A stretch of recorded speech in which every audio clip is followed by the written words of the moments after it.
Bonjour à tous et bienvenue sur Mosaïque Cristal. Aujourd'hui, on vous propose de découvrir le monde secret des abeilles. Ce sera dans notre magazine On Tour au rucher école du moulin d'Eschviller.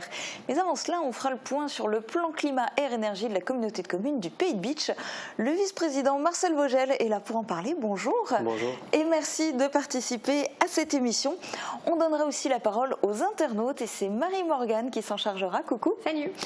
Place d'abord à l'actu. Aujourd'hui, c'est la 24e édition de la Fête du Pain et pour la 4e année, la Corporation des boulangers de l'arrondissement tient un stand en zone piétonne de Sarreguemines. Coucou Laurie. Coucou Julia. Tu es sur place depuis tôt ce matin, ça y est, ils t'ont embauché? Oui, alors du coup je vais vous faire une petite démonstration de façonnage de pâte à pain. Alors, du coup on aplatit comme ça, on retourne. Et ensuite,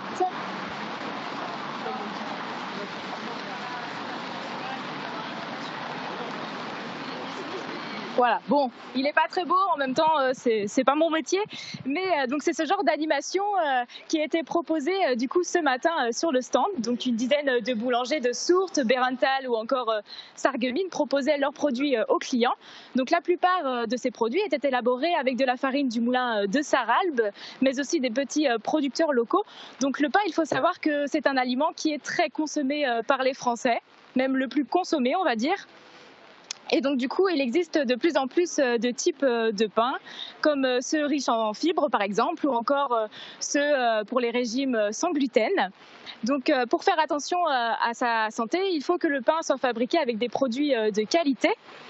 Donc on vous a préparé un petit reportage sur l'événement de ce matin et tu pourras t'entretenir tout à l'heure avec le président de la corporation. Ok, merci Laurie et bravo pour ta démonstration en direct. Merci aussi à Uranie qui est avec toi pour te filmer. On vous retrouve donc dans quelques instants. Voici d'abord un bref tour d'horizon de l'actu.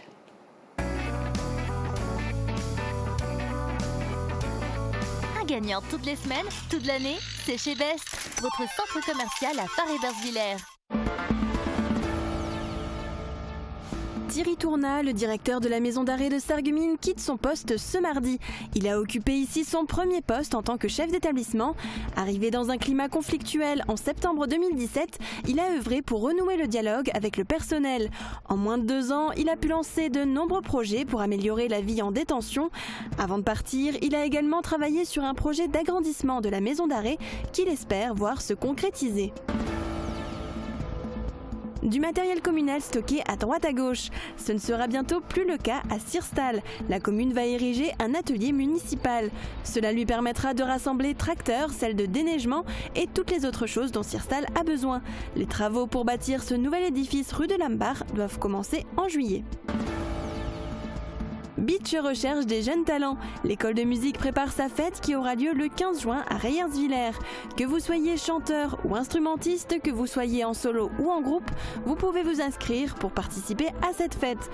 Envoyez une vidéo d'une de vos interprétations par mail ou directement à l'école de musique de Bitche avant le 25 mai. Une ferme photovoltaïque en projet à Sarreguemines. L'enquête publique vient de se clôturer. Une seule contribution a été déposée au commissaire enquêteur. Bruit des transformateurs, champs électromagnétiques, manque d'informations. Voilà les points qui ont été mis en exergue par Nicolas Baer, le maire honoraire de Folpersviller. C'est le préfet qui accordera ou non son permis de construire.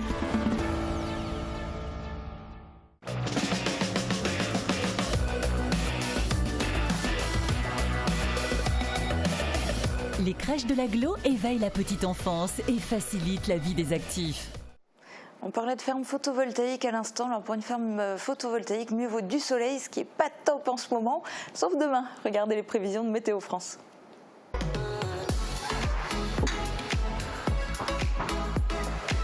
Waouh, mais comment tu fais pour avoir autant d'assurance ?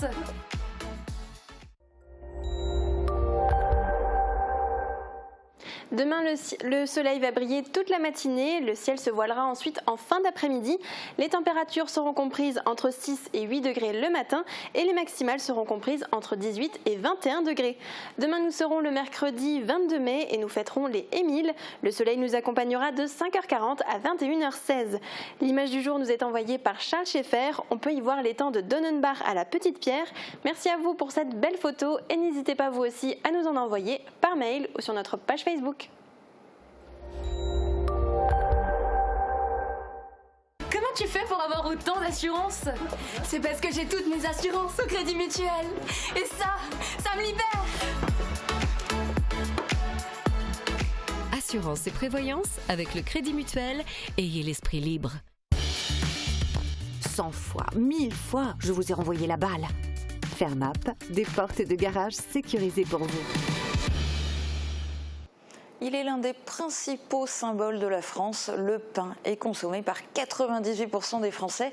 Aujourd'hui, la corporation de l'arrondissement met à l'honneur une dizaine de boulangers durant la fête du pain à Sarreguemines. Quelques élèves de Bac Pro Boulangerie-Pâtisserie du lycée Simon-Lazare y participent aussi. On découvre tout de suite pourquoi. Alors, qu'est-ce que tu es en train de faire? Je suis en train de faire de la pâte à bretzel, en train de le façonner pour faire la forme du bretzel.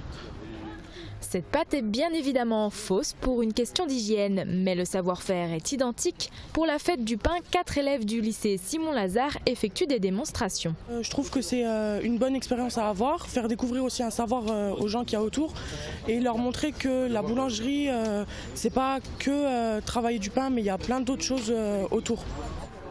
Ils présentent les différentes farines et graines qui peuvent être incorporées dans leur pâte à pain. C'est souvent avec l'expérience des recettes qu'on apprend ou les mélanges qu'on a envie de faire par rapport à la farine déjà utilisée. Il y a certaines graines qui ne vont pas aller avec la farine, souvent parce que ça va faire une réaction qui ne sera pas bonne. De nos jours, les boulangers travaillent avec des mélanges et farines tout prêts. Cela leur permet de laisser place à leur créativité, l'improvisation et la diversification.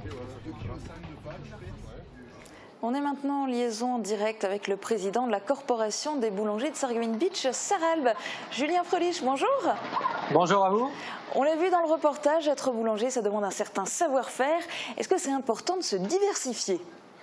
C'est très important de se diversifier déjà par rapport à toutes les concurrences des chaînes et des grandes surfaces pour vraiment montrer que l'artisan boulanger peut se diversifier dans tout ce qui est pains spéciaux, viennoiseries, tout ce qui est snacking, beaucoup les sandwichs. Et il faut vraiment montrer aux gens que la boulangerie artisanale reste encore vraiment présente, surtout sur le secteur et au niveau de toute la France. Et donc c'est pour ça qu'on fait des actions de ce type au niveau national, pour vraiment montrer aux gens que la boulangerie artisanale est toujours présente et le sera toujours. Alors justement, reparlons de la fête du pain. Ça a commencé ce matin, mais ça se poursuit. Quel est le programme cet après-midi? Racontez-nous un petit peu comment ça va se dérouler. Alors donc on a commencé ce matin vers 7h30. Donc tout au long de la journée, on se relaie entre différents boulangers, donc une dizaine aujourd'hui. Et à partir de 13h30, il y aura le concours du meilleur croissant pur beurre, donc de l'arrondissement Sarreguemines Beach Sarralbe.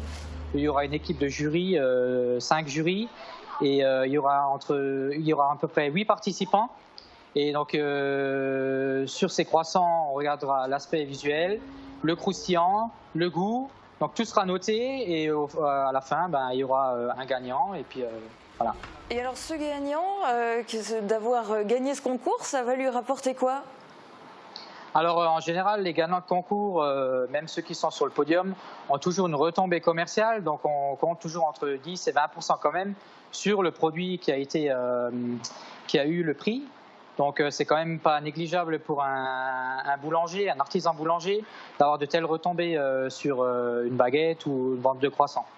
Et alors vous avez tous aussi des retombées aujourd'hui parce que célébrer ainsi la fête du pain, ça vous permet aussi bien de rencontrer le grand public que de récolter des fonds pour la corporation, c'est ça ?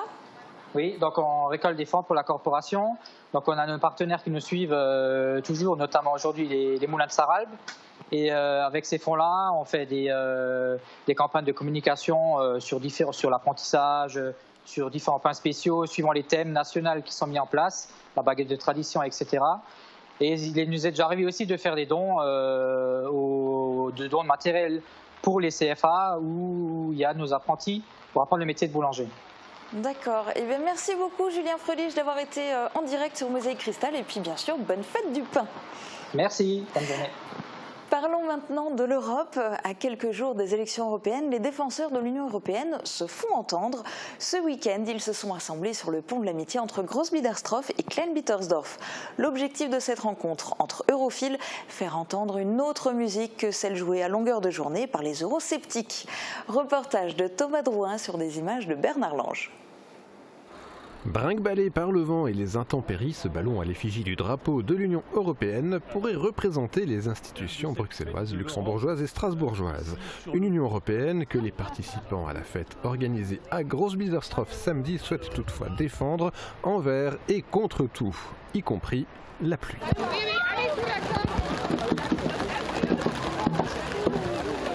Ce rassemblement a été initié par la déclinaison sarroise du mouvement citoyen Pulse of Europe. Le lieu choisi pour réunir ces amoureux d'Europe n'est pas anodin.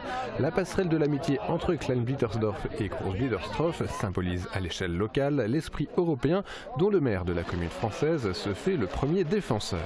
Certes, tout n'est pas parfait, diront les esprits chagrins. Mais pour moi, l'Europe est synonyme de 3 idéaux. La paix, tout d'abord, et ce depuis plus de 70 ans.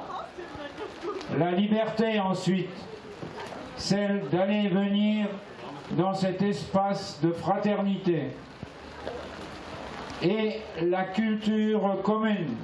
Dans l'assistance, on retrouve des têtes connues telles que Charlotte Tritz, maire de Saarbrück, ou Jo Leinen, député européen et président du mouvement européen, mais aussi de simples habitants des communes plus ou moins proches. Chacun est venu avec ses questions et ses réponses face à l'Europe, comme Marc Zingraf qui paraphrase la foire aux livres de Saarbrück. Les livres construisent des ponts. Le pont, nous l'avons ici. Mais où sont les livres? Les livres, nous les écrivons tous les jours. Mais il manque un chapitre, le chapitre Europe. Et ce chapitre Europe, nous devons continuer à l'écrire. Pour les participants à la fête, c'est dimanche prochain qu'ils souhaitent poursuivre l'écriture de ce chapitre en allant voter aux élections européennes. La rencontre s'est conclue par un hymne européen joué en français et en allemand, puis par une chaîne humaine sur la passerelle, afin de relier physiquement la France et l'Allemagne.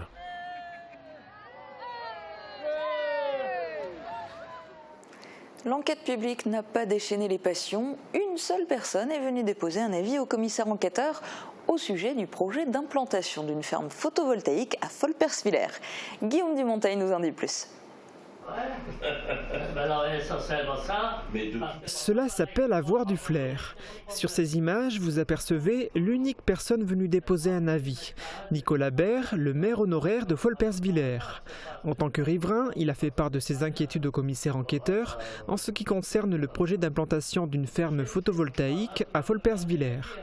Dans sa lettre, il pointe du doigt le bruit que généraient les transformateurs, il évoque aussi la question des champs électromagnétiques ou encore le manque d'informations à propos du projet. Mis à part celui de Nicolas Baer, Michel Bourg, le commissaire enquêteur, n'a reçu l'avis d'aucune autre personne pendant 1 mois, soit durant toute l'enquête publique. Le Saarplatzkreis de Hambourg a néanmoins également donné un avis favorable à cette implantation. Je pense que ça peut être interprété comme un accord tacite, hein, donc il n'y a pas vraiment d'opposition par rapport au projet de la part du public. Je pense que si c'était le cas, les gens se seraient manifestés. Le commissaire enquêteur a 1 mois pour rédiger son rapport qu'il adressera ensuite à la préfecture de la Moselle et au tribunal administratif de Strasbourg.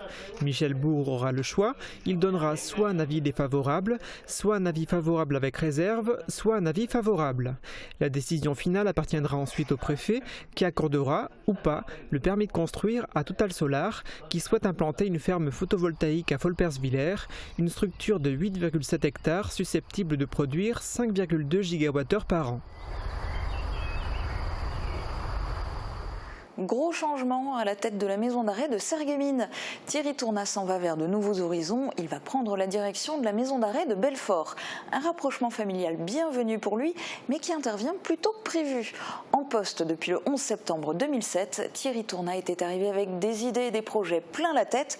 tous ont vu le jour ou sont en train d'être lancés.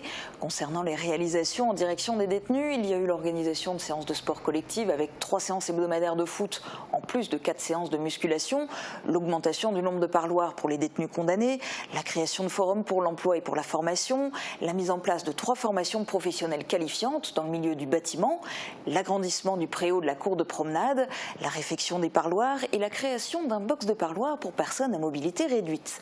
Concernant les personnels, la maison d'arrêt de Sarreguemines a beaucoup évolué en termes de management, avec la mise en place d'une réunion hebdomadaire interservice qui a permis d'ouvrir le dialogue entre tous les services et de détendre l'ambiance. L'intégration des personnels dans toutes les commissions disciplinaires et la création d'un pôle de formation. D'autres projets n'ont pas encore abouti, mais sont lancés. Thierry Tournat ne verra pas leur concrétisation. Il quitte ses fonctions aujourd'hui. Je vous propose de l'écouter. Beaucoup de concrétisation de projets en un peu moins de 2 ans. Et pourtant, pendant cette période, vous n'avez pas été épargné puisqu'il y a eu des grèves, il y a eu un mouvement de blocage qui a même dû être délogé par des CRS, il y a eu l'évasion d'un détenu, il y a eu un incendie. Effectivement, la vie d'une maison d'arrêt est très rythmée par toutes les choses qui peuvent arriver et les impondérables. Depuis mon arrivée, j'ai dû effectivement faire face à 2 mouvements nationaux qui ont duré pour chacun une quinzaine de jours. Ces événements nationaux ont quand même été relativement tempérés au niveau des personnels et au niveau de la gestion de l'établissement et du fonctionnement de l'établissement. On a gardé tout le temps une très bonne communication entre l'organisation syndicale, la direction de l'établissement et la direction interrégionale qui a permis d'optimiser le fonctionnement de l'établissement sans générer de grosses difficultés et de grosses tensions au niveau de la population pénale. Comment voyez-vous l'avenir de la maison d'arrêt de Sarreguemines ? Donc pour la maison d'arrêt de Sarreguemines, j'espère la continuité avec les travaux qui ont été lancés et donc les perspectives avec l'accueil des familles qui sera réalisé et le pôle de formation pour les personnels de l'établissement. Également la mise en place d'un monte-charge qui permettra la distribution des matériels et aussi la perspective d'ouverture d'un chantier de travail avec les entreprises extérieures qui pourront venir amener du travail à l'établissement et pourquoi pas pouvoir prévoir une extension de l'établissement qui permettrait une meilleure entente entre la juridiction et l'établissement, d'étendre la capacité de l'établissement en doublant sa capacité, mais également de pouvoir créer une 2e cour de promenade et un terrain de sport à destination des personnes détenues. Doubler potentiellement la capacité de la maison d'arrêt de Sarreguemines, voilà qui rassurerait définitivement ceux qui craignaient pour son avenir. Pour succéder à Thierry Tournat, c'est pour la première fois une femme qui va prendre la tête de l'établissement. Nathalie Texera prendra ses fonctions le 1er juillet. On change radicalement de sujet pour aborder la nutrition des bébés. Elle est fondamentale pour leur bon développement, mais il y a parfois de quoi se perdre dans le flux d'informations. Des ateliers sont donc organisés à Rohrbach-les-Bitches jusqu'en juin. Valentin Guinel s'est rendu à la première session. Que puis-je lui faire à manger ? C'est la question que tout parent s'est posée pour son enfant. Mais la réponse peut être difficile à trouver. Chaque pédiatre a un petit peu sa petite doctrine, donc voilà, avoir un repère, quelque chose de savoir voilà, les quantités, quoi proposer, à quelle fréquence, voilà. 3 ateliers nutrition sont donc organisés au multi-accueil de Rohrbach-les-Bitches. Les parents et professionnels de la petite enfance y sont conviés. L'idée, c'est de les aider à mettre en place les dernières recommandations nutritionnelles dans les menus, car les connaissances évoluent sans cesse. Actuellement, par exemple, on est sur une diversification qui doit débuter après 4 mois et avant 6 mois, tandis qu'il y a encore quelques années en arrière, là j'étais plus repoussée. La diversification alimentaire était le premier atelier autour de la nutrition petite enfance. S'en suivra la lecture des étiquettes ainsi que des astuces pour bien manger au quotidien et en famille. Et ces 2 derniers ateliers auront lieu les mardis 28 mai et 11 juin sur inscription toujours au multi-accueil de Rohrbach-les-Bitches. Mais le jour que les mamans attendent sans doute avec le plus d'impatience, c'est celui de la fête des mères. Qu'est-ce que ça a comme importance pour vous? Quel cadeau allez-vous lui faire? On vous a posé la question. C'est quoi pour toi la fête des mères? C'est une fête là où on aime vraiment notre mère et qu'on l'adore sur tout notre bonheur. La fête des mères, moi, je trouve que c'est important une fois par an de faire un petit cadeau pour les mamans qui s'occupent bien de la maison et de nos enfants. Voilà. Le respect de la maman en premier lieu. Pour moi c'est bien, c'est joli parce que j'aime bien faire des cadeaux pour ma maman parce que je l'aime bien ma maman parce qu'elle est sympa. Donc qu'est-ce que ça symbolise pour vous la fête des mères? Faire des cadeaux à sa mère et lui consacrer une journée. On lui offre des cadeaux et qu'on passe un bon moment avec elle. Un bon repas avec ses parents qu'on fait pas d'habitude.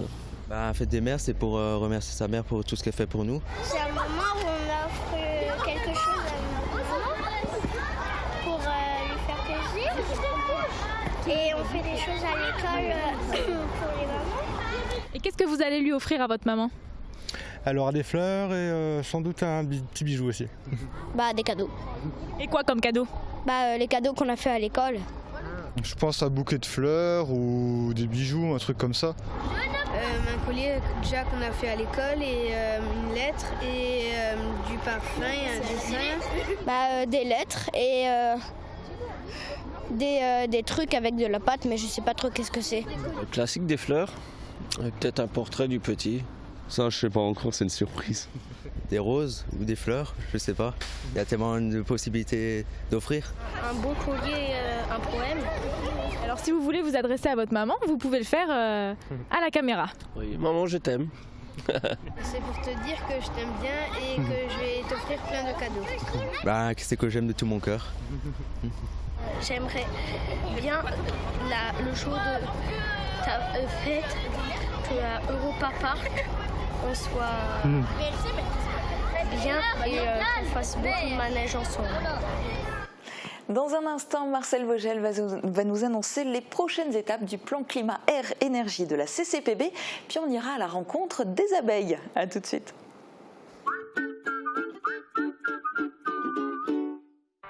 La vitrerie Alonso change d'adresse. Votre spécialiste en miroiterie et vitrerie accueille au 14 rue René François Joly à Sarreguemines, à proximité de l'hôpital. Nouveau à Forbach, le groupe AVS Santé ouvre sa nouvelle agence Zone commerciale Carrefour de l'Europe à côté de Leroy Merlin. Location, vente de matériel médical, orthopédie, audition et services d'aide à la personne. Venez rencontrer nos conseillers de vente pour échanger sur vos besoins. Retrouvez-nous également à Beach et Sarreguemines. AVS Santé, notre métier, vous accompagner. L'atelier gourmand, l'étape gourmande en zone industrielle de Sarreguemines. Du pain frais toute la journée, des pâtisseries artisanales, des hamburgers maison fraîcheur garantie et tout un assortiment de pizzas et de sandwichs. Passez nous voir et pensez au drive. En ce moment, destination évasion avec le wrap Viva Mexico et le menu bacon New York. Nous aimons les sensations fortes. Nous aimons le dépassement de soi. Nous aimons avaler des kilomètres et nous aimons le contact avec la nature. Nous aimons être à l'écoute. Nous avons la passion du vélo. Aux 2 roues Saralbe, c'est aussi le service, le choix et l'entretien de la motoculture. Toutes les tendances déco sont chez Pink, saison par saison. Et pour toutes les occasions, votre paradis déco vous accueille sur plus de 1000 mètres carrés. Venez chez nous. En plus, le parking est gratuit à l'arrière du magasin. Pink, à Sarrebruck, à côté de l'Europa Galerie. Confiez votre audition à un spécialiste. La passion de l'audition, c'est plus de 10 années d'expérience et des milliers de clients satisfaits. Des professionnels à votre écoute. Accueillir, conseiller, accompagner, c'est leur métier. Exigez l'excellence auditive et prenez rendez-vous dans l'un des 4 centres de Moselle-Est. Avec la passion de l'audition, entendre n'est plus un luxe, mais une nécessité. La question du jour concerne cette fois plus particulièrement les automobilistes et les motards. Regardez. Le Premier ministre Édouard Philippe a annoncé un assouplissement de la mesure des 80 km/h. En Moselle, Patrick Weiten s'est dit prêt à revenir à 90% de route à 90 km/h. Que pensez-vous de cette marche arrière? Répondez-nous dans les commentaires. Alors Marie-Morgane, dis-nous tout, est-ce que nos internautes sont pour un retour aux 90 km/h? Alors ils ont l'air d'attendre ça avec impatience. On leur a proposé un sondage pour savoir si nos internautes respectent la limitation actuelle à 80 km/h. Et je crois qu'ils ont un peu de mal puisqu'ils sont 67% à avoir répondu non. Quand on lit ensuite les commentaires, nos internautes sont unanimes. Tous rêvent du retour aux 90 km/h. Thierry a écrit « La question ne se pose même pas tellement ces 80 km/h sont une aberration ». Marie-Jo a commenté « Personne ne roule à 80 km/h, je me fais doubler par tout le monde ». Pour Laurent, le 80 km/h, c'est une vitesse sédative, à mon avis plus dangereuse que les 90, surtout après une journée de travail quand on rentre chez soi. Alors Renato a commenté « Ce n'est pas au département de décider, mais bien à l'État de faire marche arrière ou pas. 80 km/h en Alsace et 90 km/h en Moselle et encore 80 km/h en Meurthe-et-Moselle, c'est juste du grand n'importe quoi ». Et après, nos internautes pointent du doigt le coût des travaux pour changer à nouveau tous les panneaux de limitation. Laurent a commenté « Très bonne nouvelle, mais de l'argent public utilisé pour remplacer les panneaux est aberrant ». Bien sûr. Merci Marie-Morgane. Marcel Vogel, vous êtes pour les 80 ou 90 km/h sur les routes? Je pense que ça devrait être adapté à la situation et le contexte de la voirie, c'est-à-dire l'aspect sécuritaire de la voirie. Donc il faut adapter selon la sécurité du lieu, de la voirie. Et pour la planète, qu'est-ce qui est mieux? Parce que finalement, votre credo et la raison pour laquelle vous êtes venu ici, c'est pour parler du plan climat, air, énergie, dans lequel la CCPB s'est engagée depuis l'été 2018. Une des premières actions, c'était un programme de consultation de la population à travers des ateliers. Est-ce que vous êtes satisfait de la participation? Oui, donc il y avait donc quand même une forte participation de la population au travers des différents ateliers que nous avons organisés, des réunions tout d'abord en interne et ensuite des réunions publiques. Et donc ça s'est étalé sur pratiquement depuis l'été dernier, donc presque un an. Et nous sommes actuellement dans cette restitution de cette phase. Alors avant qu'on parle de la restitution, je voudrais que vous m'en parliez quand même un petit peu encore de cette phase de consultation.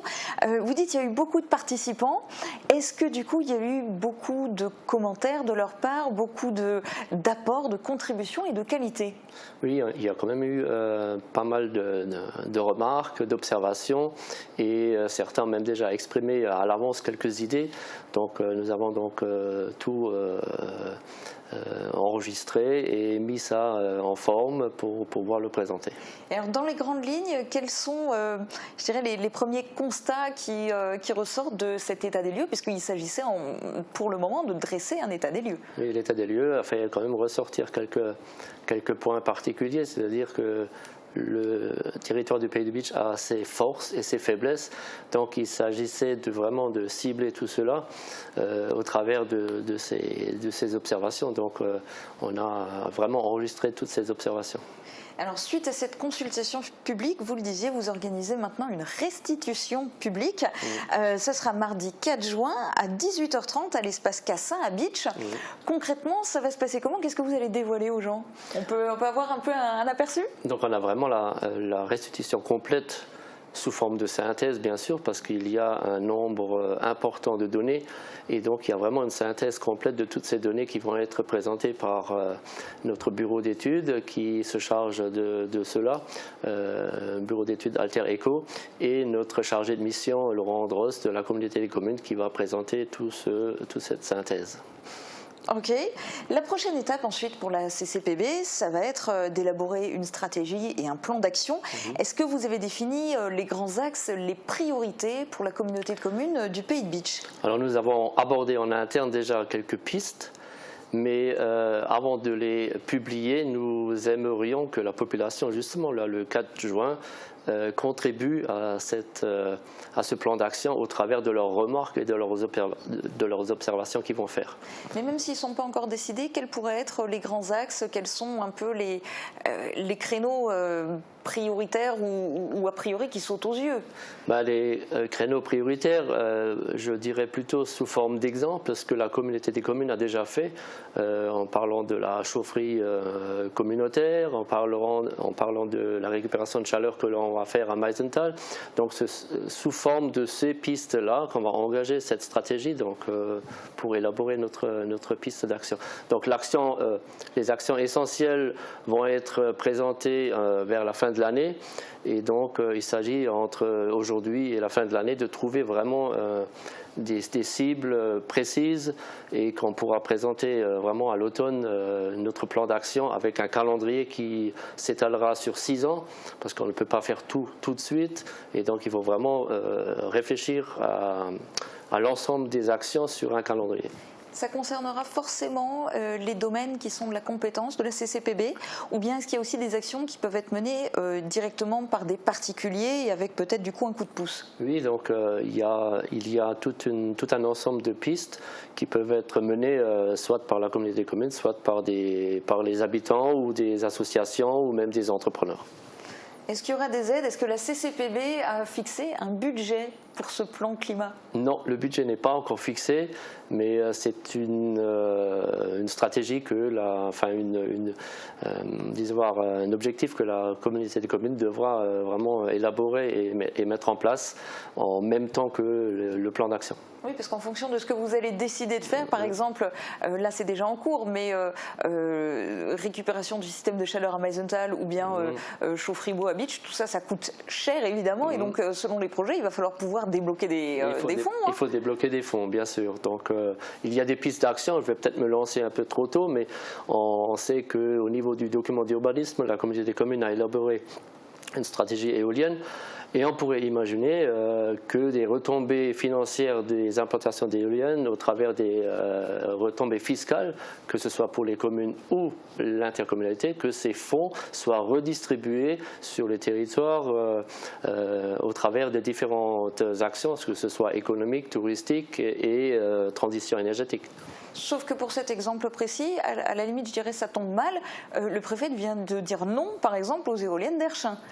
Ça, c'est une autre question. Je ne voudrais pas m'avancer là-dessus. Je ne connais pas vraiment le fond de la chose et à l'heure précise. Et il faut être prudent. Il y a des pistes à étudier, mais nous avons d'autres zones. Nous avons d'autres zones sur le document d'urbanisme qui sont élaborées pour cela. Donc, on verra bien. Merci en tout cas d'être venu témoigner dans cette émission. Et puis donc, pour tous ceux qui veulent savoir où on en est, rendez-vous le 4 juin à 18h30 à l'espace René Cassin à Bitche pour cette soirée de restitution. Le mardi, les jeunes sont mis à l'honneur. Marie-Morgane, tu nous présentes qui aujourd'hui? Alors on va faire la connaissance de Lara. Elle, son kiff, c'est le foot. Elle est très investie dans son club de l'Entente du Pays de Bitche à Grandré-d'Erchin. C'est même la capitaine de l'équipe. Regardez. Bonjour, je m'appelle Lara Saladin, j'ai 17 ans et je joue à l'EPB. J'aime bien jouer au foot. Je joue depuis 5 ans. Je fais du foot pour me dépenser et pour penser à autre chose. J'aime bien le jeu collectif et surtout quand on marque et quand on gagne les victoires.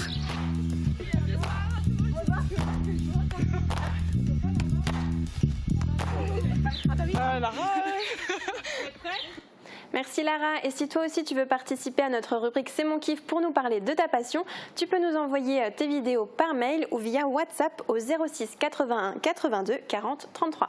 Merci Marie-Morgane. On va maintenant s'intéresser aux abeilles. Elles sont en pleine activité en ce moment. L'occasion pour Flora d'enfiler une vareuse pour vous faire découvrir le monde des apiculteurs au rucher d'Eschviller. Un rucher pédagogique qui est aussi une école pour futurs apiculteurs. Je vous laisse découvrir avec elle. Très bonne journée à tous. À bientôt.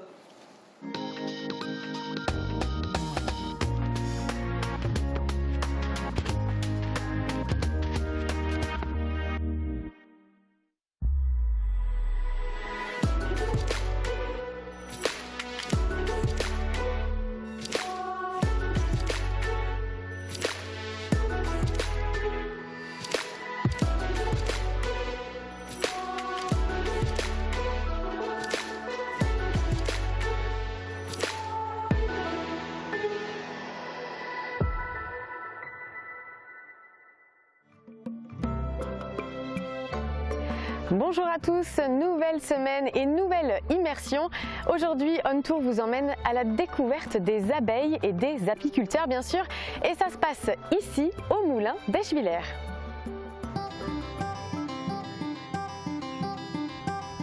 une école, non pas pour les abeilles, mais pour les apiculteurs. Depuis 2011, l'association AEDAE, Association européenne de développement apicole et écologique, gère un espace pédagogique sur le site du Moulin d'Eschwiller. Le rucher école.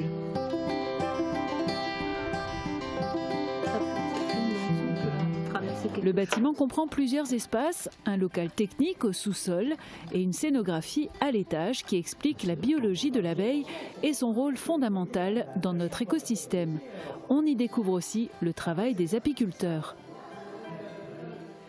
Le rucher école, c'est un lieu pédagogique pour le grand public. Les écoles sont aussi invitées à venir participer à des ateliers avec les apiculteurs. Mais comme il s'agit aussi d'une école, chaque année l'association organise une formation à l'apiculture. Cette année, 19 stagiaires sont inscrits à ces cours qui se déroulent une fois par mois de décembre au mois d'août.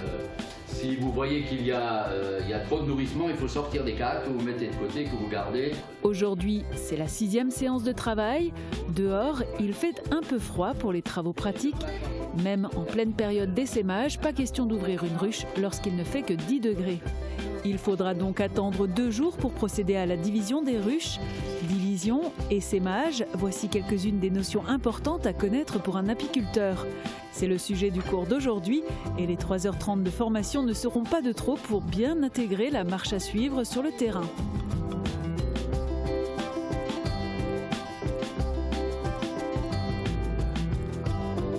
L'AEDAE, c'est une trentaine de membres des secteurs de Bitche et Sarreguemines, apiculteurs, formateurs et guides. Ils œuvrent bénévolement sur le site du Moulin d'Eschwiller pour éduquer à la nature. Former de futurs apiculteurs, c'est la garantie du développement de nouvelles ruches. Et qui dit nouvelles ruches, dit plus d'abeilles. Voilà la part du colibri de nos apiculteurs. André Ball, expliquez-moi, pourquoi avoir installé un rucher école ici au Moulin d'Eschwiller? Le Moulin d'Eschwiller est un site idéal pour les abeilles. Oui. Parce que finalement, elles ont tout ici pour avoir une nourriture abondante et variée. D'accord.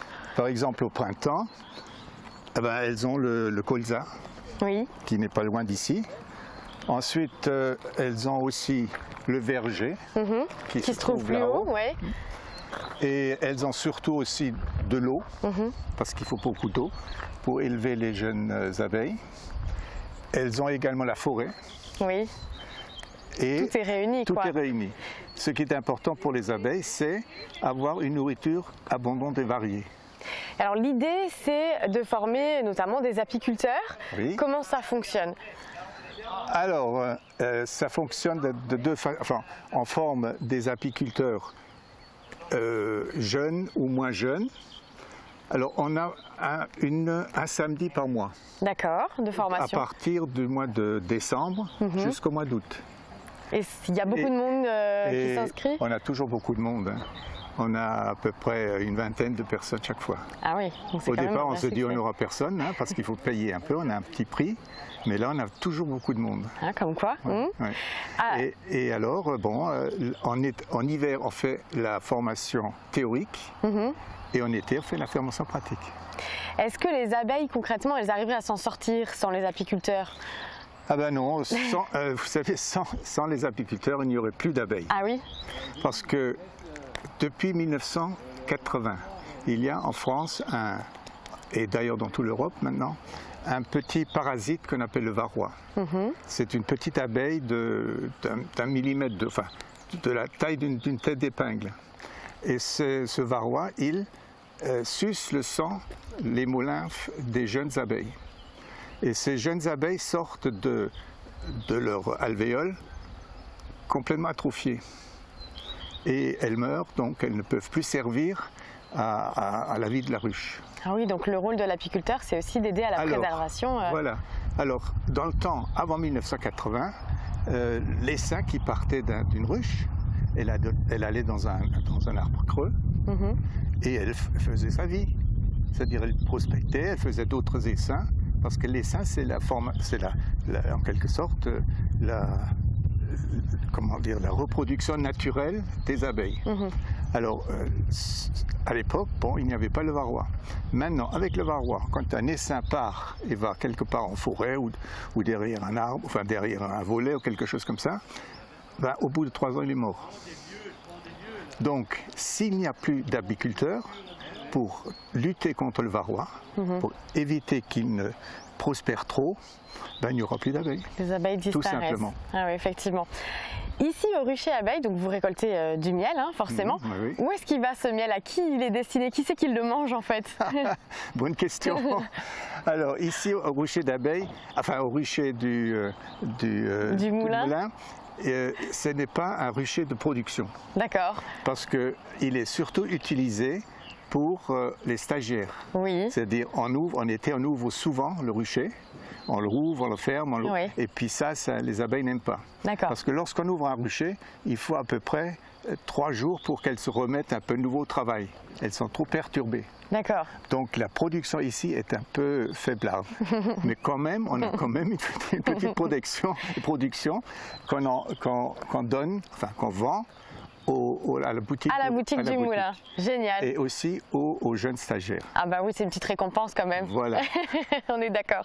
Et puis il faut dire que les abeilles et le rucher plus généralement fascinent toujours les enfants. Et c'est pour ça qu'ici, au Moulin d'Eschviller, il y a de nombreuses animations rien que pour eux. Regardez. Donc nous, il ne faut pas qu'on les énerve. Il ne faut surtout pas parler. C'est pas possible. Après, si vous sentez qu'il y a beaucoup d'abeilles, on sortira. Ou si vous voulez sortir, ne pas perdre son calme, même si les abeilles volent très près de vos oreilles. Les enfants de cette classe en visite au rucher du Moulin d'Eschviller sont équipés pour assister au clou de leur visite, l'ouverture d'une ruche. Donc là, on leur montre de visu comment vit une ruche, donc la maison de l'abeille, et comment vit une colonie avec les réserves de miel, où ils mettent le miel, où ils rangent le pollen, le nid de couvain. Donc les abeilles, et puis aussi les faux bourdons. Donc les enfants voient la différence et ils sont capables après d'analyser un cadre lorsqu'ils le voient et de reconnaître les différentes parties. Donc c'est une ouverture sur le monde des abeilles, sur la biodiversité aussi et la nécessité de protéger aussi les abeilles et puis par conséquent aussi les insectes. D'autres ateliers sont au programme, fabrication de bougies en cire d'abeille avec la découverte des produits de la ruche et visite de la scénographie, le tout guidé par des apiculteurs de l'association AEDAE. Cette fleur et les abeilles ont pu venir et ont pu faire ce que je vous ai expliqué, un grain de pollen sur le pistil. D'accord? Et ça a donné cette belle fraise. Et pour faire sensibiliser les enfants à la protection de la nature, voilà l'objectif pédagogique de ces ateliers, même quand les conditions de visite sont plus compliquées que d'ordinaire. Voilà, donc nous on ne va pas passer devant parce qu'aujourd'hui elles sont un peu énervées. Hein. Non, on ne va pas passer devant là, on se fait piquer, enfin vous faites piquer, c'est quand même dommage. Hein. Agréablement surpris de l'intérêt que les enfants montrent, bon, surtout parce que c'est préparé en amont dans les classes, mais aussi sur leur ouverture sur l'écologie, sur la biodiversité et sur la nécessité de préserver les abeilles. Bon, aujourd'hui par exemple, bon, vous avez pu le constater, le temps est couvert, il y a beaucoup de bruit, il y a des ouvriers de la Comcom qui ont tondu, donc ça excite beaucoup les abeilles. Donc les abeilles tournaient quand même autour des élèves et ils sont restés quand même droits, stoïques, voilà, ils ne se sont pas laissés perturber par les abeilles. Alors nous, à leur âge, on se serait enfuis, on aurait pris nos jambes à nos coups et on serait parti. Pas de piqûres recensées chez les enfants et leurs accompagnateurs. L'an dernier, 2500 enfants ont été accueillis. Cette année, le rucher en a déjà vu passer près de 800 en 3 semaines. Et la saison ne fait que commencer.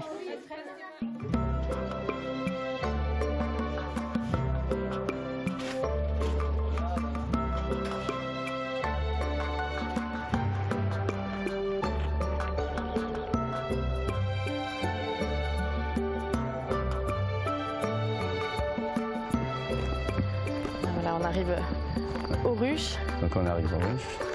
Bon bah vous l'avez compris, hein, c'est parti pour la formation et ça se passe avec Roby. Alors Roby, expliquez-moi, là il y a combien de ruches devant nous au total? Vous avez 10 ruches oui.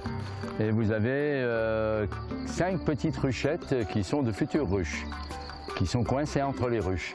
Là-haut, vous avez 2 ruches, celles qui sont sur la partie supérieure, tout en haut. Ce sont des ruches, ce sont des cadres de réserve lorsqu'on remet des cadres dans nos ruches. Et les 2 dernières ruches qui sont tout en haut, qui ont l'air impressionnantes, ça, ce sont des ruches qui sont réservées à l'élevage de rennes. Parce que nous allons avoir un atelier élevage de rennes ici au moulin. Alors là, on se trouve au niveau du verger. Oui. Ça veut dire que c'est du miel de quoi? De fleurs, de fruits, de... Alors ici, nous démarrons, comme nous sommes en pleine campagne, il y a pas mal de cultures là derrière. On aura un peu de colza quand même, et puis du miel de fond de vallée, on aura de l'aubépine, on a eu des saules, etc. Voilà, c'est un peu ce qu'on appelle miel de printemps. D'accord. Miel de printemps qu'on rend crémeux souvent pour qu'il ne fige pas trop vite. D'accord, qu'il ne soit pas complètement liquide en fait, c'est ça. Donc qu'il ne soit pas complètement figé, cristallisé. Ah d'accord, ok. Ici, quand les apprentis viennent pour la première fois, est-ce qu'ils ont une petite appréhension, une petite boule au ventre? Je suppose que comme tout le monde, on ne sait pas ce qui va se passer, on a de vieux souvenirs de piqûres, donc toutes ces réminiscences font qu'à un moment donné, c'est sûr qu'on a une petite appréhension. Mais cette appréhension est vite levée lorsqu'on est rassuré par rapport à sa tenue. Avec l'équipement, voilà, c'est ça. Ouais. Il ne reste plus qu'à mettre l'ensemble sur la tête et puis on est paré. Et voilà, c'est parti. Bon bah allez, on fait ça et on y va. C'est parti. On y va.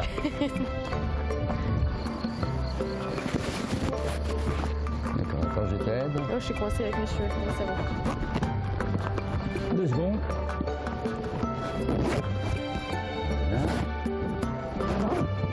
Et voilà. Super. C'est fait. C'est parti. Hop là. On y va.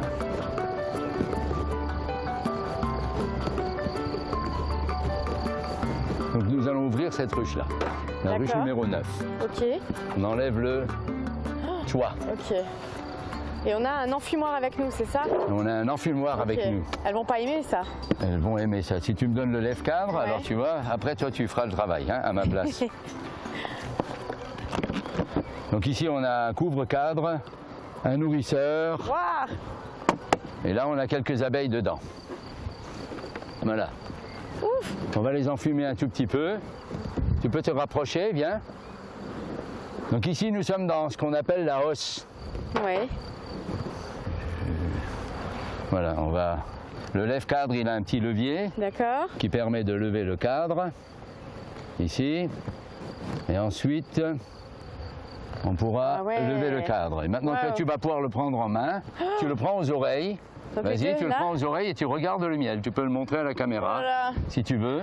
Alors continue, c'est très intéressant. C'est assez impressionnant. Ici, tu as des mâles. Le gros, là, c'est un mâle.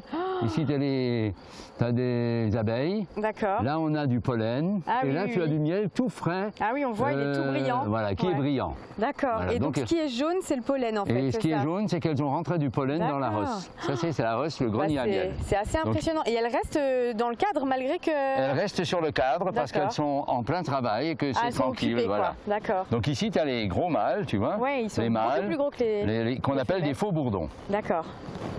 Voilà. Donc ici, nous sommes... ça, c'est ce qu'on appelle la hausse. Et maintenant, on enlève cette hausse. Voilà. Je vais remettre un petit coup pour qu'on soit un peu tranquille. Non, non, elle ne s'énerve pas. Ça, c'est normal. Là, il n'y a rien de très gravissime. Là. Voilà. Waouh. Tiens-moi la caisse. Tout ça. Ah oui, c'est quand même lourd, hein? Ah oui.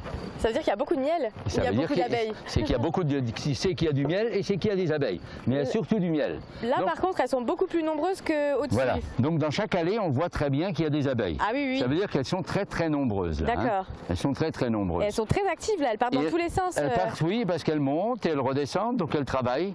D'accord. Une ruche, c'est toujours composé à peu près de la même manière. Ici au centre, les cadres du centre, c'est la maternité. Oui. C'est ce qu'on appelle en langage d'apiculteur le couvain. Oui. Et sur les bords, on a les réserves de miel et les réserves de pollen. Voilà. Je vais maintenant les prévenir que j'arrive.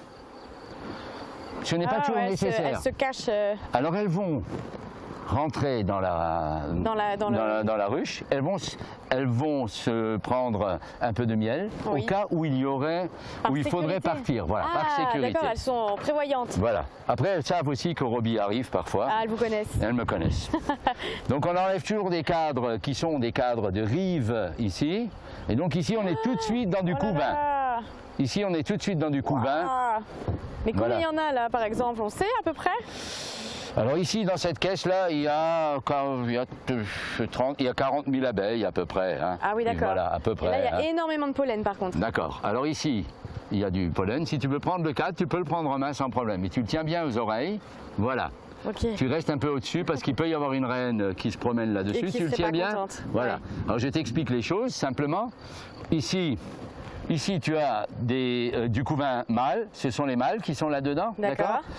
Qui est operculé, donc on a mis un bouchon, donc on est dans la partie de la nymphose. Ici, ce sont les abeilles qui sont dans la partie nymphose, et si on remue bien, si on bouge le cadre, tu vois les larves ici au fond, elles sont blanches, comme des petits vers blancs. Ah oui, là notamment on en voit une. Oh là là, voilà, ouais. tu en vois plein là-dedans. Ah oui, je les vois. D'accord, donc c'est une reine qui est assez active, il y a beaucoup de pollen autour. Oui. Donc les abeilles, c'est une technique très simple, elles mettent le couvain au milieu, le pollen autour et le miel. Et donc elles se nourrissent de ce mélange-là avec un peu de gelée royale et elles nourrissent les larves. C'est impressionnant. D'accord. Impressionnant. Merci beaucoup Roby pour cette démonstration. Je pense que c'est unique. Hein. Voilà. Mais en tout cas. Donc tu vois qu'il n'y a pas de problème avec les abeilles. Non, c'est vrai. Une fois qu'on est protégé, il n'y a pas de problème. Est-ce que tu as encore ton inquiétude? Non, elle est partie. Voilà. Mais bon, pour tous ceux qui sont un petit peu moins courageux, rassurez-vous, il existe aussi le belvédère.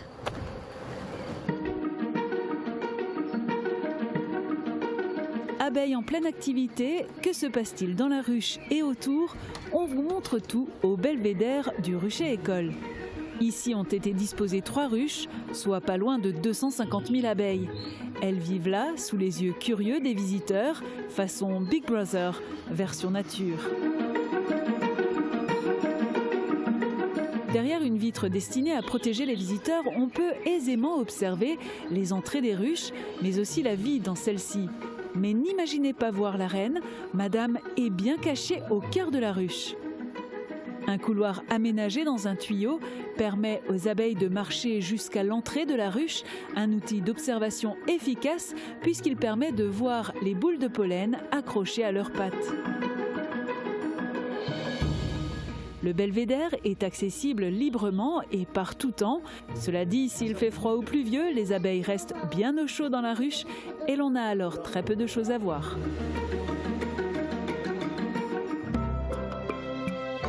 Voilà, notre découverte du rucher se termine. Pas de piqûre pour moi cette fois-ci, ouf. Mais si vous aussi vous souhaitez tenter l'expérience, rendez-vous sur www.moulindeschwiller.fr ou encore sur la page Facebook de l'AEDAE.